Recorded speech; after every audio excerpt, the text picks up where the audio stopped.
할렐루야. 하나님의 은혜가 여러분의 심령과 가정에 충만하시게 될 주의 이름으로 축원합니다. 저도 기도했고 우리 권사님도 기도했지만 참으로 무더운 여름 날씨, 그리고 계속 보이지 않는 경제 침체, 그리고 한 해 한 해 다르게 쇠약해지는 나의 육체, 여러분 정말로 우리가 환경과 조건을 생각하면 정말 살기 어려운 시대인데, 그런데 사실 제가 이제 나이가 60인데요. 제가 기억나는 것부터 시작해서 늘 금년은 경기가 좋을 겁니다. 금년은 살만한 한 해가 될 겁니다. 그런 말을 제가 한 번도 들어본 적이 없어요. 다 금년은 어두침침합니다. 금년은 암담합니다. 유례 없는 경기 침체와 뭐 등등등 이렇게. 그런데 거기서 살아내고 또 하나님의 은혜로 우리가 살고 있습니다. 여러분, 한 몇 년 전이죠. 텔레비전 광고에서 어떤 카드 회사의 광고를 하면서 여자 젊은 여배우가 이렇게 했던 적이 있어요. 아빠 힘내세요. 우리가 있잖아요. 이렇게. 기억나십니까? 제가 한 10여 년에 이천 북지방에서 감리사를 할 때에 그때 축사하셨던 감독님이 오셔서 그렇게 감리사님 힘내세요. 우리가 있잖아요. 이렇게 했던 기억이 납니다. 여러분. 그래서 우리가 있잖아요. 이렇게 했던 적이 나요. 맞나요? 이렇게. 아빠 힘내세요. 우리가 있잖아. 이렇게 했던 적이 있어요. 여러분, 이 정도 하면 목사님이 따라서 하라고 할 건가 보다 예상되시죠? 예. 옆 사람 보시면서 권사님한테는 권사님, 장로님한테 장로님, 집사님한테 집사님, 집사님 힘내세요. 권사 힘내세요. 인사 시작. 힘내세요. 힘내세요. 힘내세요. 힘내세요. 하나님이 계십니다. 하나님이 역사하십니다. 하나님이 인도하십니다. 여러분 힘낼 수 있게 될 주의 이름으로 축원합니다. 지난 주일날 말씀의 제목 기억하십니까? 믿음의 가치였습니다. 믿음의 값어치. 우리가 토지, 땅에 값어치가 있는 것처럼 우리가 믿음의 값어치가 뭐냐?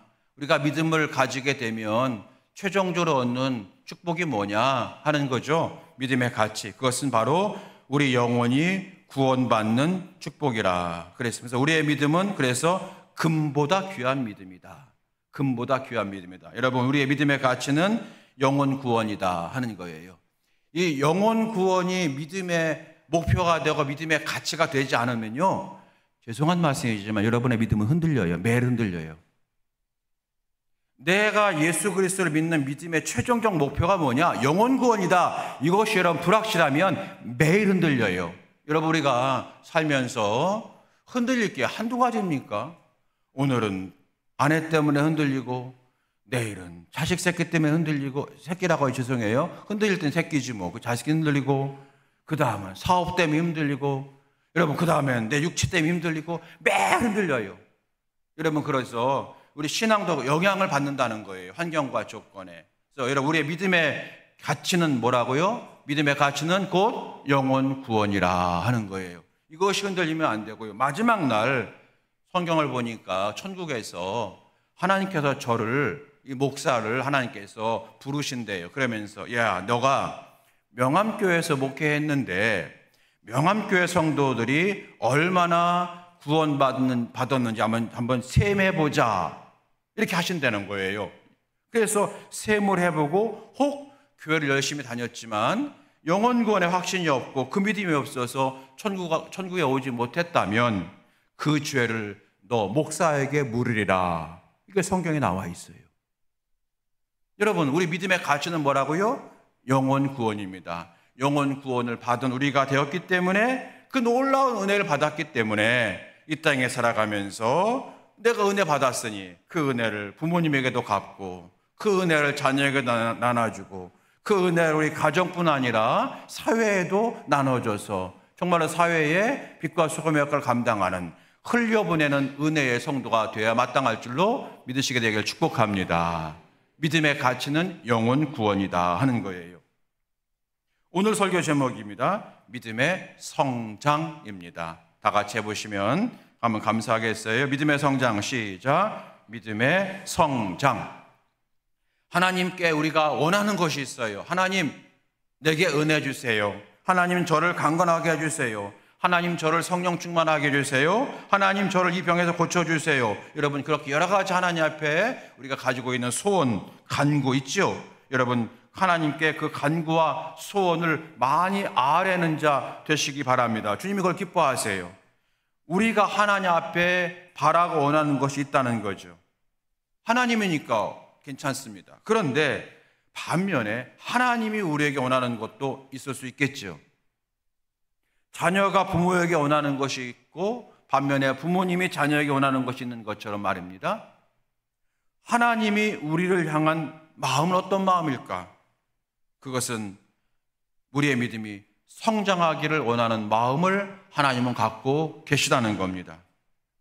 그런 하나님의 마음, 우리의 믿음이 성장하기를 원하는 하나님의 마음이 성경 여러 곳곳에서 우리에게 말씀하고 있거든요. 여러 군데 있지만 에베소서 4장 15절 말씀을 보게 되면 에베소서 4장 15절에 오직 사랑 안에서 참된 것을 하며 범사에 그에게까지 잘할지라 이렇게 되어 있어요. 범사에 그에게까지 잘할지라, 자라나라는 거죠. 자라날 거라는 것은 성장하라는 얘기예요. 그에게까지, 그는 예수님의 수준까지 성장할지니라 라고 말씀하고 있는 것이 에베소서 4장 15절 말씀에 있어요. 또 히브리서 5장 13절 말씀 보게 되면 이런 말씀이 있어요. 젖을 먹는 자는 어린아이니 의의 말씀을 경험하지 못한 자요 단단한 음식은 장성한 자의 것이니라. 여러분, 젖을 먹는 어린아이가 있고 단단한 음식을 먹는 어른이 있잖아요. 이 말은 무슨 말입니까? 젖을 먹는 어린아이가 되지 말고 단단한 음식을 먹는 장성한 자가 되라는 거죠. 우리의 신앙이 장성한 신앙이 되라고 우리에게 말씀하고 있는 거예요. 여러분, 이런 모든 말씀은 바로 우리의 믿음이 성장해야 된다라고 하는 하나님의 마음이 되는 줄로 믿습니다. 성경은 하나님께서 쓰시는 사람을 소개합니다. 아브라함을 쓰셨고 바울을 쓰셨고 디모데를 쓰셨고 그렇죠? 그런데 성경에는 수많은 사람이 등장해요. 약 한 3만 명이 등장한대요. 제가 세보지 않았습니다만은. 근데 그 중에는 부자도 있으시고요. 조금 가난한 사람도 있으시고요. 건강한 사람도 있고 병든 사람도 있고요. 남자도 있고 여자도 있고 많이 배운 사람도 있고 그렇지 못한 분도 있고요. 또 민족적으로도 유대인도 있고 이방인도 있고요. 많아요. 그러면 하나님이 그 중에서 어떤 사람을 주목하셨는가, 어떤 사람을 쓰셨는가, 어떤 사람에게 은혜를 주셨는가 할 때 그건 매우 분명했어요. 그건 뭐냐면 믿음이 좋은 사람을 쓰셨어요. 믿음이 좋은 사람. 사실 저와 여러분은 믿음이 좋기를 바라지만 처음부터 믿음 좋은 사람으로 출발한 사람은 극히 드물 거예요. 처음에는 작은 믿음으로 출발합니다. 하나님, 내가 내 인생이 너무 힘들어요. 어떤 사람이 옆집 아줌마가 옆집의 순이 엄마가 교회 나가봐 그래서 나왔는데 하나님 살아계시다면 저를 좀 돌봐 주세요. 이런 작은 믿음이에요. 때로 연약한 믿음이죠. 처음에는 작은 믿음으로 시작하고 연약한 믿음으로 시작합니다. 그러나 갈수록 그 믿음이 커지고 성장하고 성숙해져야 되는 거죠. 그런데 성경을 보거나 또 우리 자신을 돌아볼 때에 그와 같이 우리의 믿음이 성장하는 사람이 있고 믿음이 퇴보하는 사람이 있어요. 다윗 같은 사람은 믿음이 계속 성장한 사람이에요. 근데 사울 왕은 너무 믿음이 좋아서 사람들이 사울 아니면 누가 왕이 될까 할 정도로 그는 인격과 신앙이 너무나 뛰어난 사람이었고 막 사울이 기도할 때 사람들이 사울이 기도하는 걸 들어보게 되면 선지자 같아 라고 할 정도로 신앙이 좋은 사람이었어요. 그런데 사울은 점점 갈수록 그 신앙이 퇴보했어요. 여러분, 성경에서나 우리 주변에서도 마찬가지예요. 그래서 갈수록 믿음이 성장한 사람도 있고 안타깝게 어떤 분은 믿음이 정체되거나 퇴보하는 사람도 있더라는 거죠. 여러분, 오늘 믿음의 성장이라고 하는 제목을 가지고 이 시간에 저는 저에게, 여러분은 여러분 자신에게 한번 이 말씀 제목을 한번 적용해 보십시오. 여러분은 요즘 믿음이 성장하고 있습니까? 아니면 믿음이 침체되거나 정체 아니면 퇴보하고 있습니까? 오늘 그 질문을 한번 해보시기 바랍니다. 나는 내 믿음에 성장하고 있는가 하는 거예요. 오늘 성경에 나오는 한 사람, 이 사람은 바로 믿음이 갈수록 성장한 사람이에요. 이 사람의 이름이 루디아입니다. 오늘 본문에 나와 있던 루디아, 여자입니다. 루디아. 성경을 보게 되면 루디아는 장사하는 상인이었어요. 옷감을 파는 사람이었어요. 옷을 파는 사람이었어요. 처음에는 작게 시작을 했다가 점점점 장사에 또 소질이 있고 또 성실하고 그래서 그랬는지 점점 사업이 확장돼 가지고요, 한 곳에서 사업하던 이분이 여러 곳에 가게를 둘 정도로 아주 사업이 확장되었어요. 특별히 이 사람은 자색 옷감을 취급하는 장사였다, 성경에 기록하고 있거든요. 자색 옷감 장사라. 자색 옷감은, 자색이라고 하는 말은 옛날에 왕이 입던 옷감을 자색 옷감이래요. 그러니까 쉽게 말하면 우리식으로 말하면 이겁니다. 명품을 이제 취급하는 장사, 이렇게 생각할 수 있어요. 비싼 고가의 옷. 루디아가 이제 사업을 합니다. 이곳에서 사업을 하고 또 1호점, 2호점, 3호점 이렇게 있는데 막 사업을 하면서 다니다가 어느 날 빌립보라고 하는 도시로 갔어요. 거기도 이제 사업체가 있어서 갔다가 우연히 사도 바울이 거리에서 설교하는 설교를 듣습니다. 루디아는 본래 이방 사람이에요. 헬라 사람입니다. 그런데 어떻게 됐는지 유대교를 믿게 되었어요. 그러니까 구약의 하나님을 알게 된 거예요. 그런데 하나님을 믿게 되었지만 뭔가 마음이 늘 답답한 거예요. 예배는 드리고 있지만, 제사를 드리지만 뭔가 답답한 거예요. 뭔가 뻥 뚫렸으면 좋겠는데 마치 에티오피아 내시처럼 갈급한 마음을 가지고 있다가 그때 사도 바울의 설교를 듣는 순간에 깜짝 놀란 거예요. 아, 예수님이 계시구나. 예수님이란 분이 계시구나. 예수 그리스도가 구약에서 말하는 우리의 메시아구나. 그 예수님을 알게 되었어요. 뭔가 신앙의 물줄기가 팍 터지는 느낌이 들은 거예요. 너무너무 좋아서, 너무너무 감사해서 이제 사도 바울이 설교를 마친 다음에 바울을 이제 붙듭니다. 나 당신의 말씀을, 당신을 통해서 예수님에 대한 말씀을 더 듣고 싶습니다. 우리 집으로 가십시다. 그래서 집으로 초청을 한 거예요. 집에서 말씀을 들어요. 맨날 며칠 말씀을 들었는지 모릅니다. 말씀을 들은 다음에 내가 그럼 어떻게 하면 되겠습니까? 세례 받으시면 됩니다. 서로 세례를 주십시오. 그래서 세례를 주게 된 거예요. 그리고 자기뿐 아니라 자기의 모든 가족들을 다 데려와서 함께 예수 믿어야 돼, 예수 믿어야 돼 그러면서 예수 믿게 하고 세례를 다 받게 합니다. 그리고 자기 집을 교회 예배 장소로 제공합니다. 여러분, 그때는 아직까지 우리처럼 이렇게 교회 건물이 이렇게 있는 시대가 아니에요. 그래서 교회 예배 장소로 제공을 합니다. 자기 집에서 예배를 드리게 하는 거예요. 결국 이 자기 집에서 예배를 드렸던 예배 장소가 나중에 빌립보 교회가 되어지는 거예요. 그 빌립보 교회가 시작되는데 큰 역할을 담당합니다. 이후 사도 바울이 목회할 때마다 많은 도움을 줍니다. 기도로 도움을 주고 물질로 도움을 줍니다. 사도행전 16장에 보게 되면은 사도 바울과 실라가 빌립보 감옥에서 이제 고생을 한 다음에 옥문이 열리는 기적을 체험하고 풀려난 뒤에 그때 사도 바울이 실라의 몸과 마음이 지쳐 있을 때에 루디아의 집에 가서 쉬면서 영육간의 위로를 받았다라고 기록하고 있고요. 나중에 사도 바울은 훗날 여러 성경 여러 곳에서 루디아를 통해서 루디아는 나의 기쁨이요 나의 면류관이요 모든 초대교회 성도들이요 루디아를 격려합시다, 루디아에게 감사합시다 그렇게 말할 정도로 초대교회의 지도자가 돼요. 자, 여러분 보십시오. 루디아의 신앙이 처음에 우연히 길을 가다가 말씀을 듣고 시작을 했었어요. 그때 뭘 알았겠어요? 근데 점점점 신앙이 진행되면서 나중에 초대교회 지도자가 되었대요. 자, 여러분에게 묻습니다. 루디아의 신앙이 퇴보했습니까? 성장했습니까? 성장했잖아요. 믿음이 성장한 사람 루디아예요.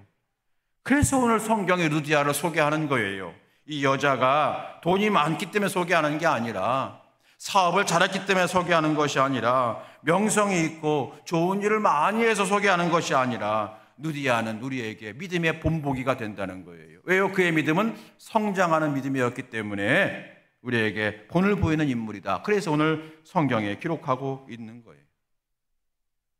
사랑하는 성도 여러분, 오늘 이 시간 저 여러분 믿음이 성장하는 성도가 될 수 있게 되길 주님의 이름으로 축원합니다. 우리가 성장해야 할 것이 참 많아요.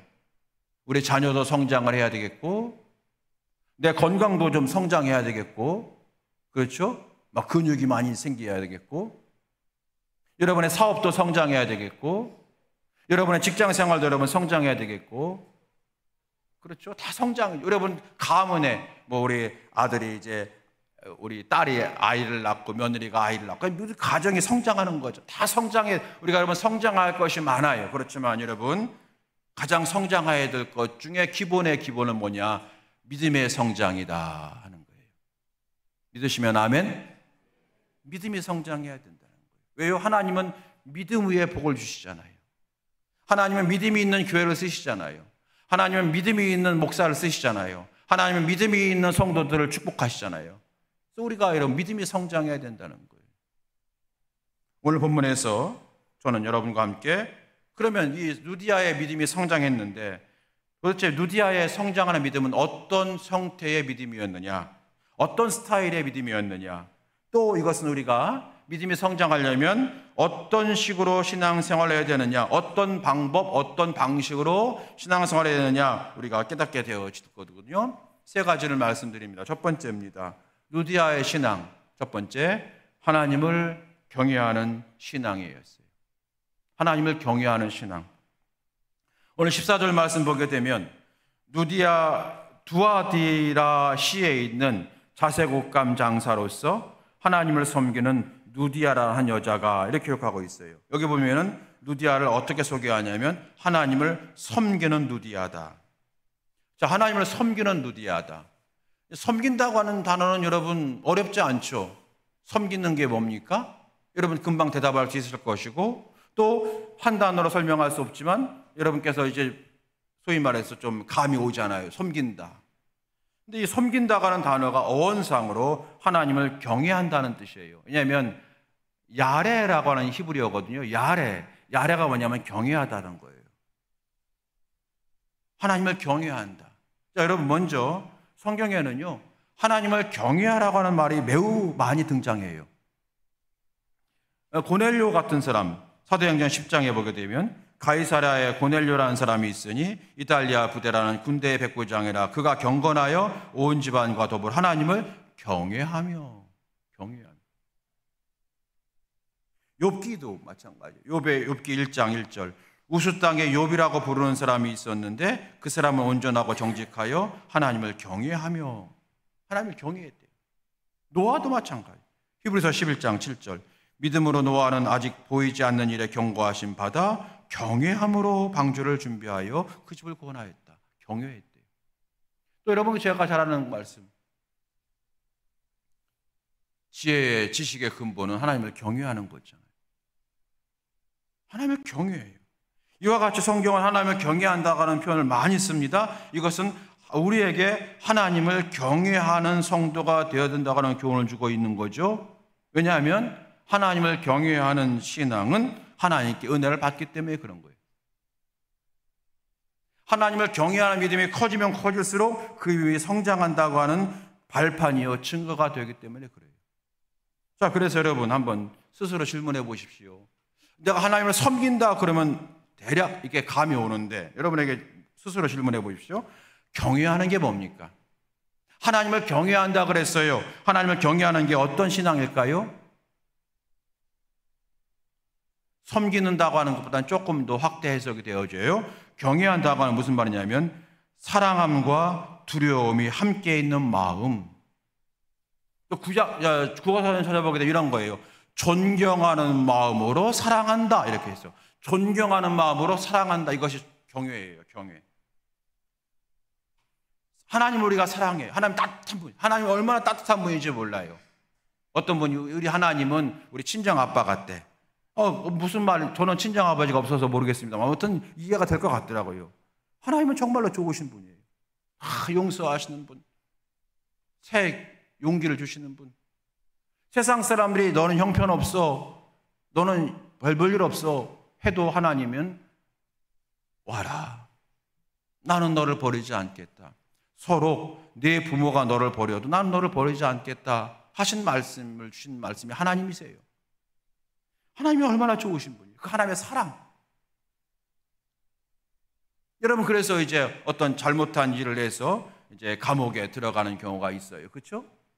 감옥에 들어가서 세상에서 뭐 험한 일을 하다가 붙잡혀 감옥에 들어간 사람들이 성경을 읽다가 깨닫게 되고 회개해요. 왜요? 거기서 하나님의 사랑을 발견한 거예요. 나 같은 자를 하나님이 사랑하시는구나. 나 같은 자를 하나님께서 위해서 십자가 지셨구나. 그래서 하나님의 사랑을 깨닫게 되어서 거기서 그가 변하게 되는 거거든요. 그게 여러분 첫 번째고, 두 번째 뭐냐면 경외한다고 하는 것. 두 번째, 하나님에 대한 두려움이 있는 거예요. 그 좋으신 하나님이시지만 그 하나님은 천지 만물을 창조하시고 인간의 생사하고 주관하시기 때문에 내가 하나님 앞에 함부로 하지 않는다는 거예요. 하나님 앞에 내가 조심한다는 거예요.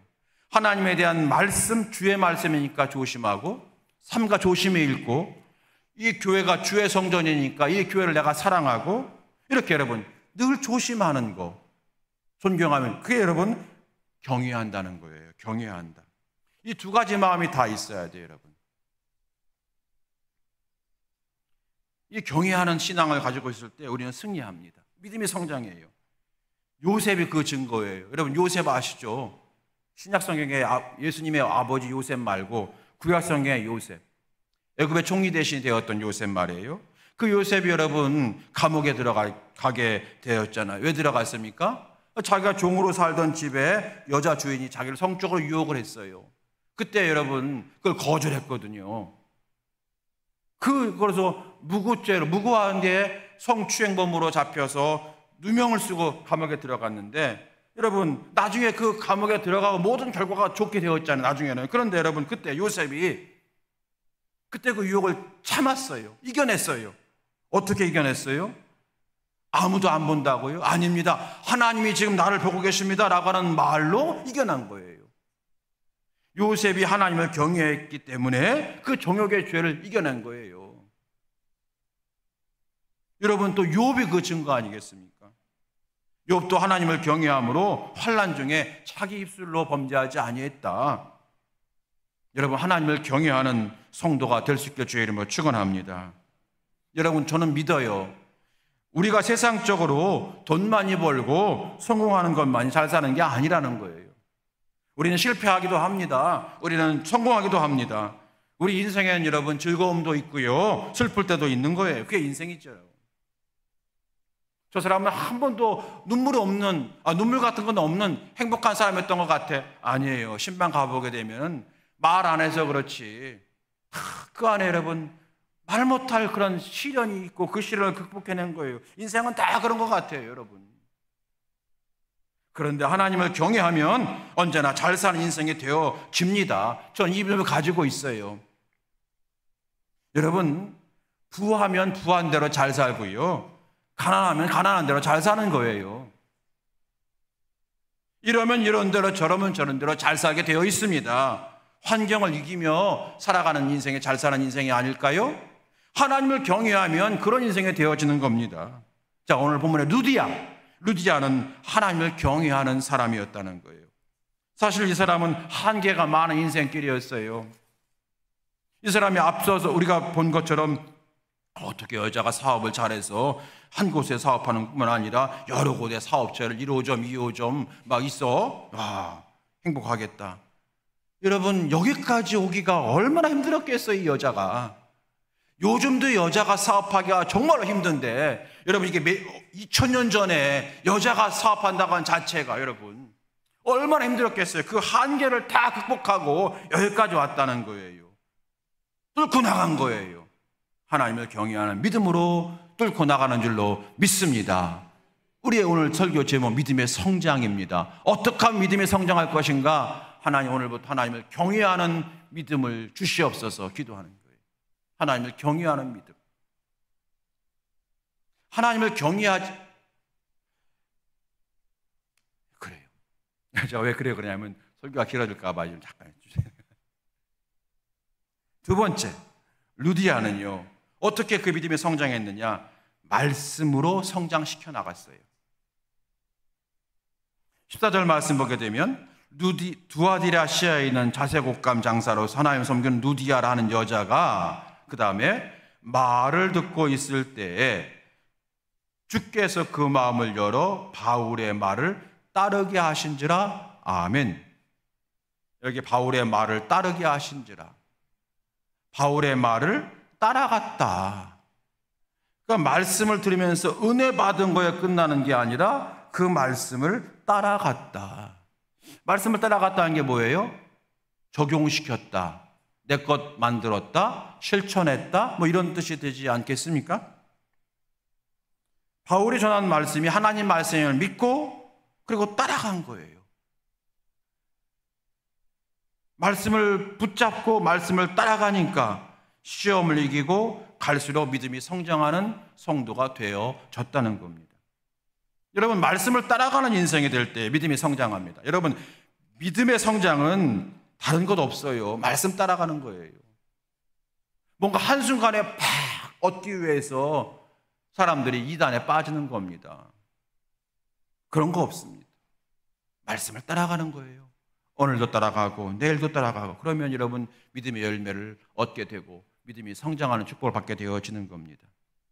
저는 목회하면서 전혀 예상하지 못하게 하나님께서 교회를 건축하게 하고 리모델링하게 하고 이렇게 됐어요. 개척하는 교회부터 시작해서 50평 교회를 짓기 시작하면서 교회를 이제 개척하게 되었고, 이제 부목사 생활 사역하다가 내려와서 큰 예배당 교육관 조그만하게 한 70평 짓고, 그리고 안에 있는 여러분 예배당 리모델링을 하게 되고, 그리고 그 다음 교회 갔더니 교회는 굉장히 지하가 200평인데 그런데 교회 건물이 너무 그래서 가서 생각지도 못하게 현관 리모델링 하게 되고, 그리고 화곡동 교회도 제가 생각지도 못하게 갑자기 교회를 건축하게 되었어요. 생각지도 못하게. 여러분, 무슨 코로나 시대에 여러분 교회를 건축합니까? 그러니까 막 어떻게 된 거예요. 이렇게. 그러다 보니까 제가 건축에 대해서 조금 알아요. 왜냐면 뭐 이렇게 보고든 게 있으니까요. 많이 압니다. 그래서 먼저 화곡동 교회에서는 거의 전부를 제가 했어요. 뭐냐면 교회 색깔부터 뭐 2층 강대상 모양은 당연하고요. 2층 색깔, 화장실의 뭐 수전 다 제가 골랐어요. 왜냐하면 다행히 그 장로님들이 저의 감각을 믿어주셔가지고 다 했어요. 옆에 색깔까지 다, 심지어 바닥까지. 바닥 목사님 어떻게 할까요? 장로님 생각하시는 거 가져와 보세요. 장로님이 한 3가지 가져와요. 그러면 제가 요게 괜찮은 것 같은데 장로님은요? 그럼 장로님은 저도 그렇게 했습니다. 뭐 장로님 뭐 다른 생각 있었겠지. 근데 그때 저한테 저도 마침 그 생각했습니다. 뭐 이런 식으로 해가지고 가게 되고. 아무튼 건축 좀 아는데 참 복잡하더라고요. 우리 교회도 건축에 크고 작게 관련된 사업하면 계시잖아요. 그런데 여러분 제가 가장 깨달은 게 뭐냐면 기초가 중요하다. 아주 당연한 거를 제가 다시 한번 깨달아요. 매일 깨달아요. 기초가 중요하다. 교회 질 때는 설계도가 중요하다. 처음엔 설계비 아끼려고 이렇게 했는데 그게 나중에 크게 문제가 돼요. 설계할 때는 돈 아끼지 말자. 그걸 쫙 깨닫게 되어지는데 막상 건축할 때 보게 되면 설계비 외편 절약해 보려고 하고 이렇게 하다가 또 후회하게 됩니다. 어떤 여러분 제가 깨닫게 된 게 뭐냐면 기초가 중요하다. 여러분 다 우리 성도님들 가운데서 건축에 관련된 크고 작은 일 하시는 분 다 아실 거예요. 기초가 중요해요. 그러니까 이렇게 외적으로 보이는 것보다 더 중요한 게 뭐냐면 기초요, 보이지 않는 설비잖아요. 그렇죠? 보이지 않는 설비. 그 설비가 제대로 들어가 땅의 기초를 깊이 파야 되고 흔들리지 않아야 되고, 그리고 여러분 보이지 않는 설비 이런 게 다 중요해요. 그러면 이런 등은 다시 바꿀 수가 있는 거 얼마나 걱정 없어요. 바꾸지만 만약에 내 설비가 잘못되어 있으면 다 뜯어야 되니까. 여러분 기초가 중요하다. 여러분 제가 좀 길게 말씀드렸네요. 제가 지금 건축의 기초가 중요하다고 하는 걸 말씀드리려고 하는 게 아니라 인생의 기초가 중요하다는 걸 제가 말씀드리는 거예요. 인생의 기초가 중요하다. 여러분, 인생의 기초가 뭡니까? 하나님 말씀인 줄 저는 믿습니다. 왜냐하면 우리가 하나님 말씀은 생명의 양식이라고 하잖아요. 우리 어르신들이 식사를 잘 못하게 되면 우리 걱정합니다. 아이고, 밥심이 있어야 되는데 걱정합니다. 여러분, 인생의 기초는 하나님 말씀이에요. 말씀을 기초로 삼아야 되는 거예요. 말씀은 생명의 말씀입니다. 말씀은 생명의 양식이에요.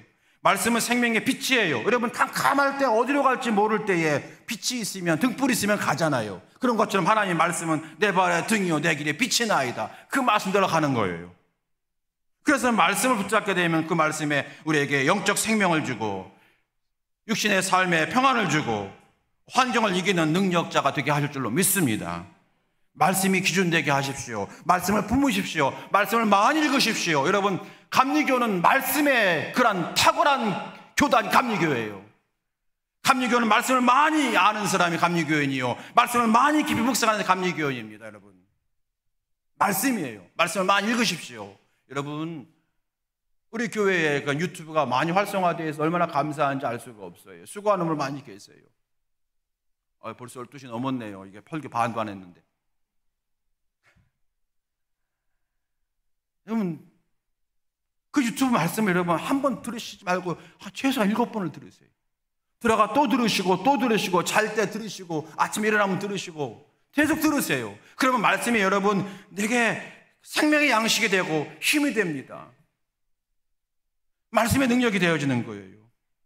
말씀을 품으세요. 말씀을 따라간다는 게 무슨 말이냐? 말씀을 적용시키는 거예요.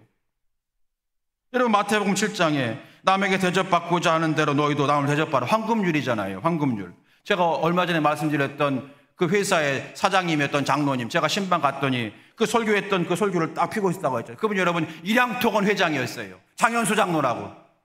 그분 아마 돌아가 있을 거예요. 근데 그분이 항상 남에게 대접받고자 하는 너희들 이 말씀 붙들고 살아가는 그게 그분의 여러분 사업의 모토예요. 하나님이 풀어주시는 거예요. 복 있는 사람은 악인의 꾀를 따르지 아니하며 죄인에게 서지 아니하며 오만한 자리에 앉지 아니하고 시편 1편 말씀. 그럼 그대로 따라가는 거예요. 오늘 저 사람이 나를 만나자고 하는데 나를 죄인들에게 이끌어가는 사람인 것 같으면 안 만나는 거예요. 여러분, 그게 여러분 말씀을 따라가는 겁니다. 제가 우리 명암교회에 왔어요. 언젠가 여러분에게 말씀드릴 기회가 있겠습니다만은 저 말씀 때문에 온 거예요. 말씀 때문에 그 말씀 한 절이 저를 꽉 붙잡아서 명암교회로 가자 오게 된 거예요. 여러분, 말씀이에요. 누디아가 살면서 얼마나 신앙생활에 어려움이 많았겠습니까? 그러나 누디아가 끝까지 인내하고 갈수록 쓰임받고 믿음의 성장을 이루었던 비결은 언제나 그는 말씀을 따라가는 사람이었다. 꼭 기억하시기를 바랍니다. 마지막 세 번째입니다. 누디아의 신앙 스타일. 15절 말씀 읽어보겠습니다. 15절 말씀 보십시오. 자, 15절 다 같이 읽어보겠습니다. 시작. 그와 그 집이 다 세례를 받고 우리에게 청하여 이르되 만일 나를 주 믿는 자로 알거든 내 집에 들어와 유하라고 강권하여 머물게 하니라. 아멘. 여러분, 이 말씀 보게 되면 보십시오. 바울에게 청하여 그리고 강권하여. 자, 말씀을 좀 더 전해주세요. 청하고 그리고 내 집에 와서 함께 2, 3일 동안 2박 3일 동안 식사하고 주무시면서 말씀을 알려주세요. 그랬더니 바울이 패기쳤던 것 같고 그래서 아닙니다 그랬더니 어떻게 했어요? 강권했대요. 강하게 권했다 그런 뜻이죠. 자, 여러분, 청하고 강권하여. 어떤 신앙 스타일입니까? 소극적인 신앙 스타일입니까? 적극적인 신앙생활입니까? 적극적이죠. 이거예요. 여러분, 하나님의 말씀에는 신앙에는 적극적이 되시기 바랍니다. 우리 성격이 어떤 분은 적극적인 사람이 있고 어떤 사람은 소극적인 사람이 있어요. 그럴 수 있어요. 우리 요즘 애들 하는 말로 이 스타일이 있고 아이가 있고 뭐 그래요. 요즘 인싸가 있고 아웃싸가 있대요. 뭐 그렇대요, 여러분. 근데 여러분, 그거는 뭐 연애할 때 그런 스타일 가지고 고려해 보시고 연애하면 되는 거고, 여자친구 만나고 남자친구 만날 때 그걸 고려한다고 그러네요. 그런데 여러분, 신앙생활은 다 여러분 인싸가 되어야 되는 거예요. 적극적이 되어야 되는 거예요. 신앙생활에는. 여러분, 이것을 루디아가 보여주고 있다는 거예요. 루디아는 비록 여자이지만 믿음의 가장으로서 그 집안의 신앙을 주도한 거예요. 자기뿐 아니라 자기 가족들 모두가 다 세례받도록 주도했어요. 여러분, 믿음이 좋은 사람은 그 신앙의 신을 주도할 줄 알아야 돼요. 여러분, 가정에서나 교회에서나 신앙의 문제에 끌려가는 분 있으십니까? 끌고 가는 분 있으십니까? 끌려가는 분이 아니라 끌고 가는 분 될 수 있기를 축복합니다. 다른 건 몰라도 여러분, 신앙의 주도권은 빼앗기지 마시기 바랍니다. 적극적인 모습을 보여주는 거예요. 이제 여러분, 말씀을 정리합니다. 오늘 믿음의 가치를 알고 믿음이 성장해야 된다 말씀을 드렸습니다. 제 친구 한 명 소개할게요. 직장생활 처음 할 때 대전에 그 공무원으로서 시청에서 근무를 했습니다. 신실한 집사님이었어요. 근데 직장에만 가면 스트레스가 많았어요. 그것은 과장님 때문이었어요. 과장님이 갑자기, 이제 이 친구는 어릴 때부터 예수 믿는 신앙인으로서 이제 집사님이 되었는데 30대 초반에, 그런데 이 과장님이 갑자기 한 10살 연상이신데 이분이 갑자기 교회에 나오게 됐나 봐. 그래서 월요일만 되면은 본인 다니는 교회 주보를 가지고 와서 그 책상에다가 그 밑에 후배 부하 직원 책상에다 다 주보를 놓고 그리고 예수 믿으라고 얘기하는 거예요. 여러분, 얼마나 좋아요? 뭐가 스트레스일까? 근데 문제는 월화수목 금요일만 되면 스트레스예요. 이 과장님이 한가닥 하던 스타일이 있어. 그래가지고 이분이 ROTC 출신인데 이분이 그래가지고 여러분, 이 과장님이 금요일만 되면 자, 집에 가지 마. 회식, 매일 회식, 매일 회식. 그런데 회식할 때마다 꼭 빠지지 않는 게 뭐예요? 근데 1차, 2차, 3차 있죠. 1차, 뭐 모르시는 것처럼 시침이 떼고 있네. 1차만 끝나면 되는데 2차, 3차 계속 끌고 다니는 거예요. 이 과장님이 마지막 노래방 가게 되면 갑자기 넥타이를 풀어서 넥타이를 그냥 목이 되면 넥타이를 이마에 메고 막 춤추고 그리고 막 하고, 가끔은 그러면 안 되지만 여자가 나오는 술집도 데려가고 이러는 거예요. 그리고 나서 월요일만 되면은 주부를 놓는 거예요. 이렇게 교회 다니라고. 여러분, 스트레스 받겠어요? 안 받겠어요? 엄청 받죠. 차라리 교회 다닌다고 말이나 하지 마시지. 너무 스트레스 받는 거예요. 저런 사람 때문에 교회 욕먹는다고 그랬어요. 그러다가 이제 친구는 이제 서울로 이제 전근 신청을 해서 서울로 전근하게 되었고, 그리고 이제 이 과장님을 잊어버렸죠. 그러다가 여러분, 이제 십수년 지난 다음에 초대장이 하나가 왔대요. 초대장이 뭐냐면, 옛날에 그 자기가 상관으로 모시던 과장님이 이제 과장이 아니고 이사가 되었는데, 그분이 정년 퇴임한다고 하는 그런 그 정년 퇴임식 초청장이 온 거예요. 이게 왔네. 그리고 보니까 장소가 대전의 모 교회예요. 교회에서 한다고? 보니까 퇴임 감사 예배인 거예요. 이상하다. 그래서 아무튼 이분이, 제 친구가 궁금하기도 하고, 또 이제 고향이 대전이고, 제가 여러분 대전에서 고등학교 나왔잖아요. 그래서 친구들도 만날 겸 해가지고 대전으로 내려갔는데, 그 교회를 갔더니 깜짝 놀랐어요. 교회 앞에 이제 경대상에다가 뭐라고 써 있냐면, 아무개 장로님 직장 정년 퇴임 감사 예배 및 선교사 파송 예배, 딱 써 있는 거예요. 깜짝 놀란 거예요. 그때 그 술 주정하던 그 과장님, 저런 사람 때문에 교회 욕먹어 라고 했던 장로님이, 그 성도님이, 그때 사모님 때문에 어떻게 교회 나왔는지 모르지만 아무튼 전도를 했지만 차라리 안 한 게 나아 했던 그분이, 세상 습관 버리지 못해서 주일날 겨우 예배드리고 술고래로 살던 그분이 집사님이 되고 권사님이 되고 장로님까지 된 거예요. 자기는 여전히 집사님인데. 그리고 61세 정년 퇴임을 하시면서 사모님과 함께 그동안 모아왔던 모든 걸 다 교회에 바치고 연금을 받으니까 연금 가지고 아프리카 선교사로 나가는 거예요. 그러면서 이제 인사하는데, 나를 예수 생명 얻게 한 내 아내 아모함에게 권사에게 감사합니다. 날 구원하신 주님의 사랑에 은혜 조금이나마 내가 갚으려 남은 인생 아프리카로 갑니다. 부족한 나를 위해서 기도해 주십시오. 저는 인생 후반전을 가장 가난하지만 존귀 있게 시작합니다. 이렇게 인사하는 거예요. 친구 집사님이 서울 올라오면서 그렇게 부끄러웠대요. 그분은 갈수록 믿음이 성장한 사람이 되었던 거예요. 사랑하는 성도 여러분, 오늘 말씀의 제목입니다. 믿음의 성장.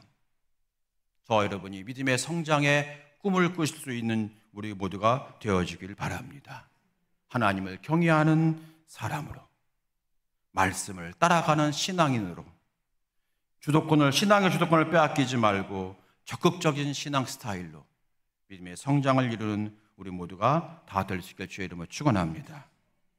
저와 여러분의 믿음의 성장은 나를 행복하게 할 것이고, 우리 가정에 웃음꽃이 피게 할 것이고, 우리 교회의 성장을 이루는 원동력이 되어질 줄로 믿습니다.